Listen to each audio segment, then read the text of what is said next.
पाहतात सत्यशोधक न्यूज 24 आणि आज आपण आलेलो आहोत गडचिरोली जिल्ह्यातील आणि गडचिरोली तालुक्यातीलच अतिदुर्गम परिसर आहे जो जवळपास गडचिरोलीहून 50 ते 60 किलोमीटर आहे।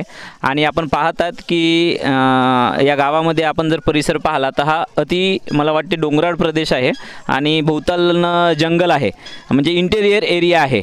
आणि या गावामध्ये आपण आता आलो आहोत। या गावामध्ये जी शाळा आहे त्या शाळेची दुरावस्था पाहण्यासाठी आपण या ठिकाणी प्रामुख्याने आलो आहोत। जसे पाहता जिल्हा परिषद शाळेत आपण पाहतात इमारत अतिशय जीर्ण झाली आहे, जसं की सरकारचं सध्या धोरणच आहे। म्हणजे आता जी सरकार महाराष्ट्रामध्ये आहे त्या सरकारने नुकताच एक GR काढला आहे की महाराष्ट्रातील 62,000 शाळा ह्या खाजगी कंपन्यांना त्यांना देण्याचा मानस चालू आहे, विचार चालू आहे। त्यातच गडचिरोली जिल्ह्यातील ज्या 20 म्हणजे महाराष्ट्रातच ती प्रक्रिया चालू आहे की ज्या शाळेमध्ये 20 पटसंख्या आहे त्याच्यापेक्षा कमी पटसंख्या आहे त्या शाळा महाराष्ट्रातल्या शाळा सरकारने बंद करण्याचा निर्णय घेतला आहे। या शाळेमध्ये आम्ही आत्ता सरांसोबत बोललो तर 18 विद्यार्थी या शाळेमध्ये सध्या शिकत आहेत। या ठिकाणी आता आपण पाहणार आहोत की इथली ही शाळा मग त्या यादीमध्ये 662 शाळा गडचिरोली जिल्ह्यातून बंद होणार आहेत, त्या यादीमध्ये या जल्लेर शाळेचा सुद्धा उल्लेख राहणार आहे। प्रामुख्याने ही जी शाळा आहे तर शाळा तर बंद करण्याचा निर्णय आताचा आहे, परंतु ती शाळेची दुरावस्था आपण पाहता या ठिकाणी या गावातील गोरगरीब जी जनता आहे त्यांचे मुलं, शेतकऱ्यांचे कष्टकऱ्यांचे मुलं या ठिकाणी शिकत असतात।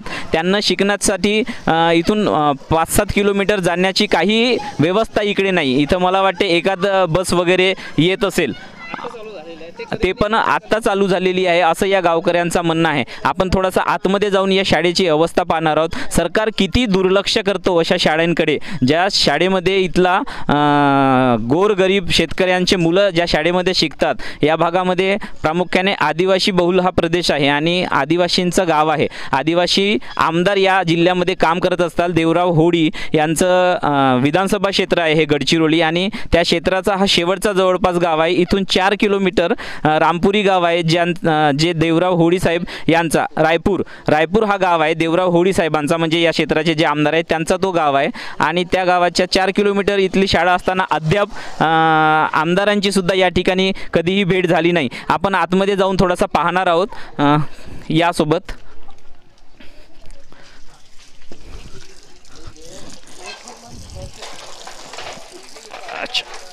गेट पहा, शाळा तुम्ही पाहू शकता की या शाळेमध्ये जे विद्यार्थी बसतात त्यांना अजिबात सुविधा नाही। म्हणजे गरिबांच्या मुलांनी शिकावं की नाही शिकावं हा मोठा प्रश्न या ठिकाणी उपस्थित होतो। सरकार एकीकडे म्हणते की आम्ही मोठ्या मोठ्या योजना राबवत आहोत, आम्ही गोरगरिबांची आमची सरकार आहे, शेतकऱ्यांची कष्टकऱ्यांची आमची सरकार आहे, त्यांच्या हितासाठी आम्ही सारं काही करतो। आणि या गावामध्ये जर आपण पाहिलात तर मुलांना बसण्याची व्यवस्थासुद्धा सरकारने केलेली नाही, त्याकडे लक्ष देत नाही। गड्डे पडले आहेत, गड्डे इथं पाहू शकता। शाळेची ही पहिली रूम आणि तिकडे दुसरी रूम आहे। वरती अवस्था पाहता सरांनी आत्ताच सांगितले आम्हाला की इथं जेव्हा पावसाळा असतो पावसाळ्यामध्ये अक्षरशः प्रचंड पाऊस या खोलीमध्ये येतो आणि खोली प्रचंड प्रमाणात गळते सुद्धा। शाळेमध्ये अजिबात बसता येत नाही, म्हणजे पावसाळ्यात मला वाटते शाळा बरेचदा बंद राहत असेल।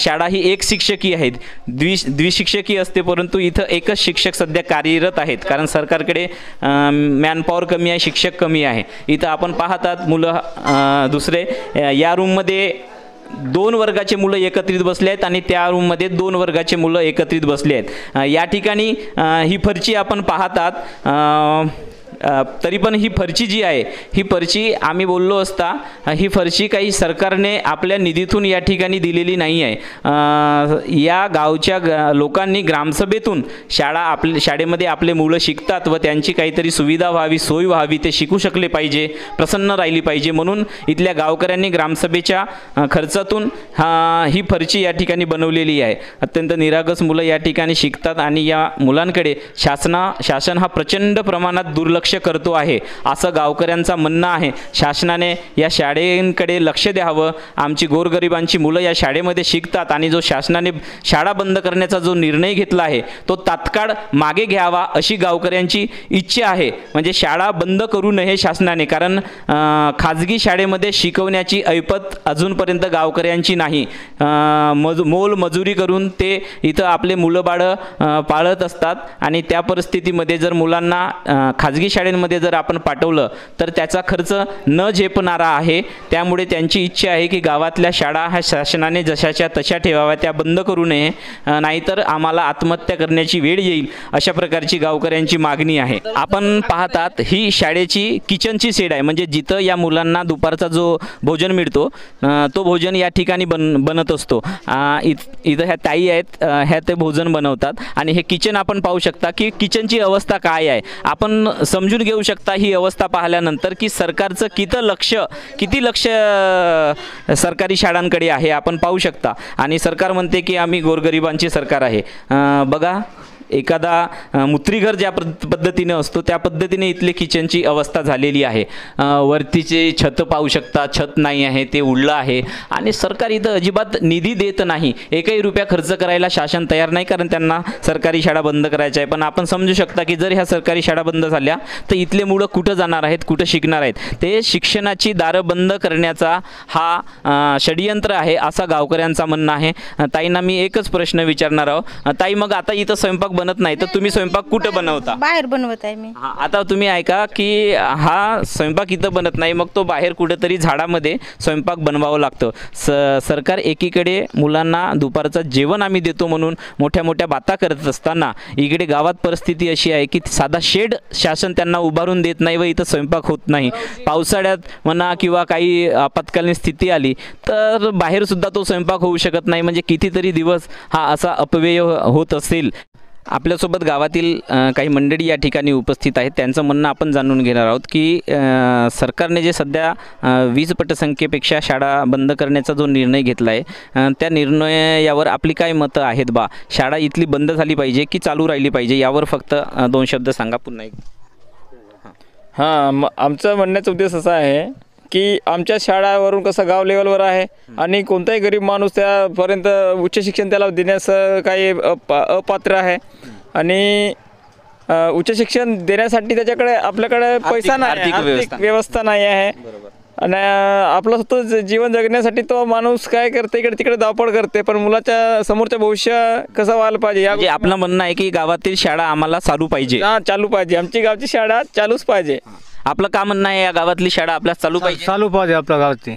आपलं काय म्हणणं आहे, आपले मुलं तालुक्याच्या ठिकाणी गेले पाहिजे की गावामध्ये तुम्हाला शिक्षणासाठी ही शाळा जिल्हा परिषदची शाळा चालू पाहिजे? चालू पाहिजे शाळा जिल्ह्याची. समजा सरकार जर म्हणत आहे तुम्हाला की तुमच्या मुलांना आम्ही तालुक्याच्या ठिकाणी शिकवतो, इथून तुम्हाला बसनं नेऊन देतो, त्यावर तुमचं का म्हणणं आहे? हे होऊ शकते का शक्य? ते आम्हाला मान्य नाही आहे. आणि आपल्याकडे काय खेड्यापाड्यामध्ये कधी नाला नदी हे त्या गोष्टी आमच्याकडे अडीअडथळा येत असतो आणि त्यामध्ये आमच्या मुलांचं जे शिक्षण आहे, शिक्षण पूर्णपणे त्यामध्ये काही माहिती पूर्ण अभाव, म्हणजे प्रत्यक्षात त्या गोष्टी होऊ शकत नाही. जसं आम्ही आमच्या नजरेसमोर रेखदेखमध्ये आपल्या मुलाला सांगू शकतो किंवा सरांना सांगू शकतो की सर हा असं आहे किंवा तसं आहे, त्या गोष्टी ते अगलेवाले जे कॉन्ट्रॅक्ट होईल त्याला ते काही अमान्य राहील आणि त्याचं आम्ही जे डिमांड भरलेलं असते त्याच्यामध्ये काही पर्सेंटेज आमच्याकडून जमा करण्यात येणार. यांचं म्हणणं आहे की समजा आमच्या मुलांना तालुक्याच्या किंवा इतर ठिकाणी खाजगी शाळांमध्ये टाकलं तर आम्ही एकतर ते फीस देण्यासाठी आता पात्र नाहो, आम्ही असक्षम आहोत, कारण गावात एकतर रोजगार नाही. आपण हा परिसर पाहिला तर रोजगारांचा प्रचंड अभाव आहे. सुशिक्षित मुलं या ठिकाणी आहेत परंतु त्यांच्याकडे सुद्धा रोजगार नाही आणि इथून हा सुशिक्षित मुलंसुद्धा आहेत. आपलं काय शिक्षण झालं आहे सर? माझं MA पॉलिटिकल सायन्स.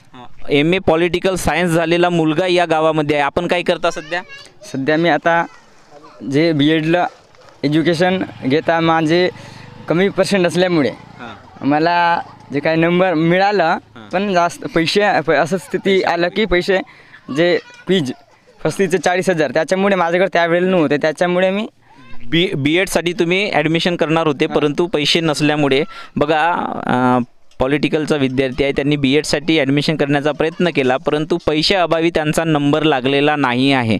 या गावात आताही अशी परिस्थिती आहे. मुलांची हुशार मुलं आहेत, शिक्षणात त्यांची आवड आहे, शिकण्याची इच्छा आहे, परंतु पैशाच्या अभावी आणि सोयीसुविधेच्या अभावी हे मुलं शिकू शकत नाही आहेत. अशी अवस्था असताना शासन मोठ्या मोठ्या गोष्टी करते, फार योजना राबवतो असं ते सांगत असताना दुसरीकडे प्रचंड रोष सरकारच्या विरोधात या ठिकाणी आहे. मग आपलं काय म्हणणं आहे? आता सध्या जे शासन आहे, शिंदे सरकारचं शासन आहे, या शासनाला आपलं समर्थन राहणार आहे? यावेळेस पुन्हा त्यांना मतदान तुम्ही करणार आहात की काय?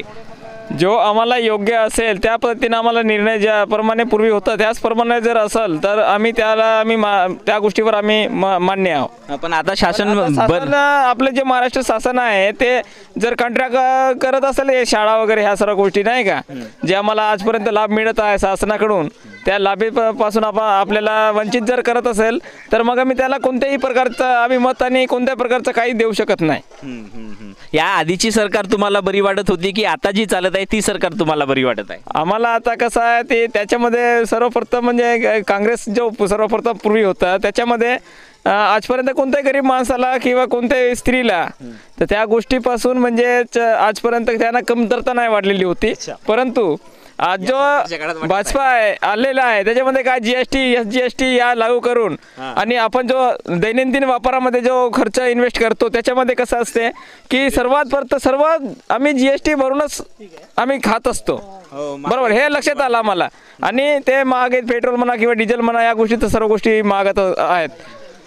पाहता आपण की सरकारच्या विरोधात सुद्धा गावकऱ्यांमध्ये रोष आहे. त्यांचं म्हणणं आहे की यापेक्षा काँग्रेसच्या सरकारमध्ये आम्हाला जास्त न्याय मिळत होता, अशा पद्धतीचा सूर या गावकऱ्यांकडून आपल्याला ऐकण्यास मिळत आहे. धन्यवाद. आपण पाहतात आता आपण आले आहोत मारदा या ठिकाणी. आता नुकताच आपण जल्लेरला गेलो होतो. जल्लेरवरून 3 ते 4 किलोमीटर अंतरावर मारदा हे गाव आहे. गडचिरोली तालुक्यातीलच ते गाव आहे आणि इथली सुद्धा शाळा आपण पाहत आहात. इथल्या सुद्धा शाळेकडे शासनाचं पूर्णतः दुर्लक्ष झालेलं आहे आणि या शाळेची अवस्थासुद्धा जीर्ण अवस्थेत आलेली आहे. इथला स्लॅब 2दा रिपेअर करून झाला असं गावकऱ्यांचं म्हणणं आहे, परंतु आता यावेळेस ती शाळा रिपेअर होऊ शकत नाही, नवीन इमारत बनावी असं गावकऱ्यांची मागणी आहे. 1963मध्ये ही बिल्डिंग बनली, तेव्हापासून ह्या बिल्डिंगला रिपेअर करण्याचं काम चालू आहे. इथं 12 विद्यार्थी या शाळेमध्ये शिकत आहेत आणि अशा प्रकारची बिल्डिंग आहे. आपण पाहू शकता, जर थोडा जवळ आणा, अवस्था आपण पाहू शकता. तरी जल्लेरच्या तुलनेमध्ये इथली जी किचन शेड आहे हे ठीक आहे. या ठिकाणी किचनमध्ये स्वयंपाक वगैरे होत आहे. आपण जल्लेर या ठिकाणी पाहिलात की तिथं अत्यंत दुर्लक्ष झालं आहे. प्रचंड प्रमाणामधली तिथली इमारत वगैरे ही खराब झालेली आहे. या ठिकाणी आपण पाहू शकता की ही शाळा 1963ला आली आहे, निर्माण झालेली आहे आणि या शाळेमध्ये सुद्धा 4 वर्ग आहेत, परंतु शिक्षक एकच शासनाने या ठिकाणी दिलेले आहे, जेव्हा की किमान 2 शिक्षकांची आवश्यकता असते, पण शासन पदभरती करत नाही. आता तर शासनाने निर्णयच घेतला आहे की सगळे पदं हे कंत्राटी करायचे आणि या ठिकाणी आपण पाहू शकता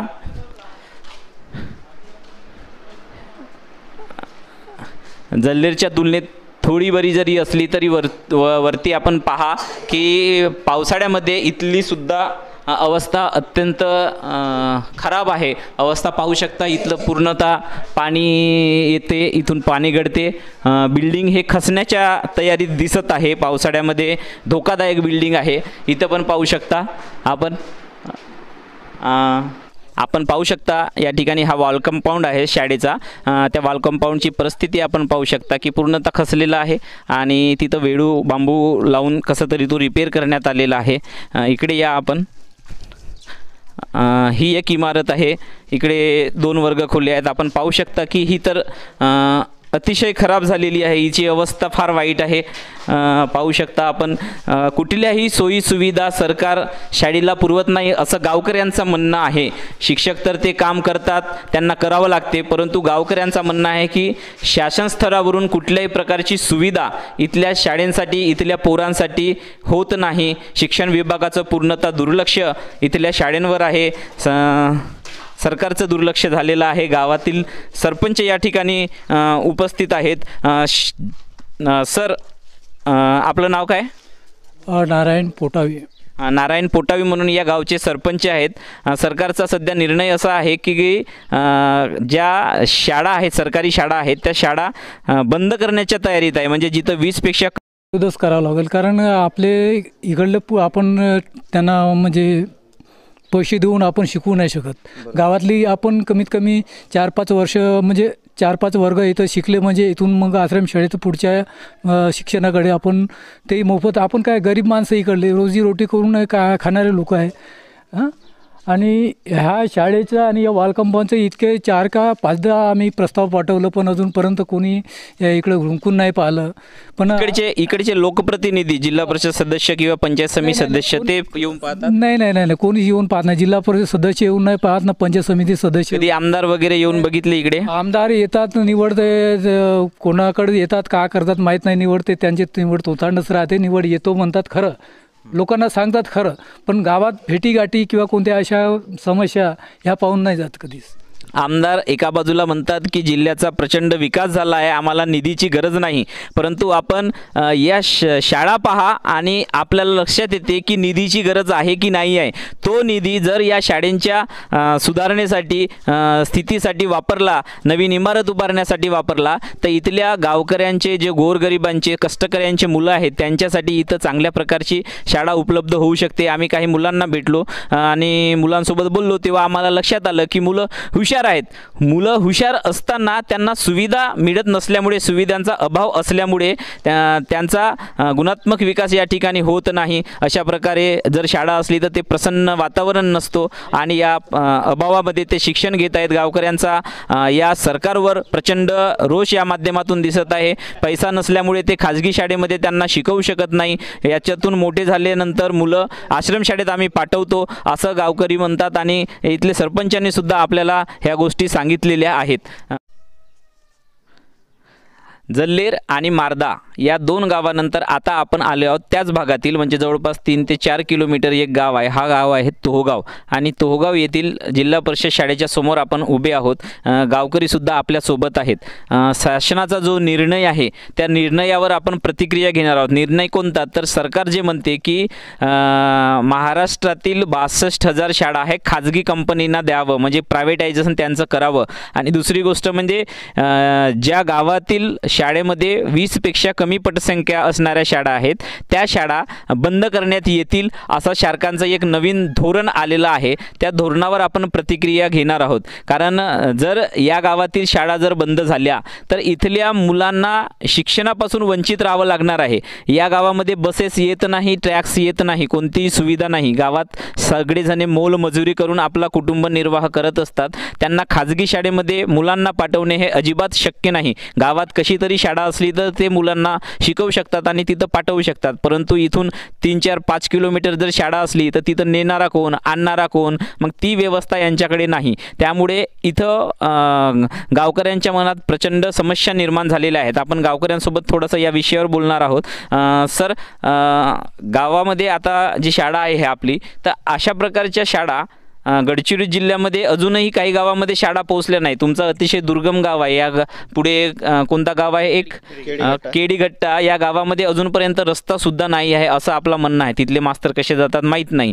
पण सरकारचा जो हा निर्णय आहे, या निर्णयाला तुम्ही सहमत आहात की विरोध करणार? म्हणजे तुमच्या गावातील शाळा बंद झाली पाहिजे असं सरकारला जे वाटत आहे ते योग्य की अयोग्य आहे? बोला. अयोग्य आहे सर. आणि मग तुम्ही आता का म्हणाल? म्हणजे शाळा सुरू करण्याविषयी सरकारला तुम्ही का सांगाल की कसं बोलाल? आमची जे गावातली शाळा आहे ते आपण नाही का बंद नाही झाली पाहिजे या चर्चेनं आपण, म्हणजे शाळा बंद नाही झाली पाहिजे असं आपलं म्हणणं आहे. इथं कुणाचे मुलं या शाळेमध्ये शिकत आहेत? असे कोणी आहेत का की ज्यांचा मुलगा, तुमचा मुलगा आहे? तुम्ही काय करता? शेती सर. शेती करता? शेतीवर इथंच राहता ना? हे शेतकरी आहेत, यांचा मुलगा या ठिकाणी शिकत आहे. समजा या गावातील शाळा बंद झाली आणि जर 2-4 किलोमीटर तुम्हाला मुलाला पाठवावं लागलं तर तुमच्याकडे काय सुविधा आहे? मग त्यांना तुम्ही नेऊ शकता का? काहीच नाही ना सर. या गावामध्ये बस येते? नाही. काहीच कोणतीच सुविधा नाही जाण्या येण्यासाठी. तर आपण हे पाहतात की मोठी समस्या आहे इकडच्या भागामध्ये.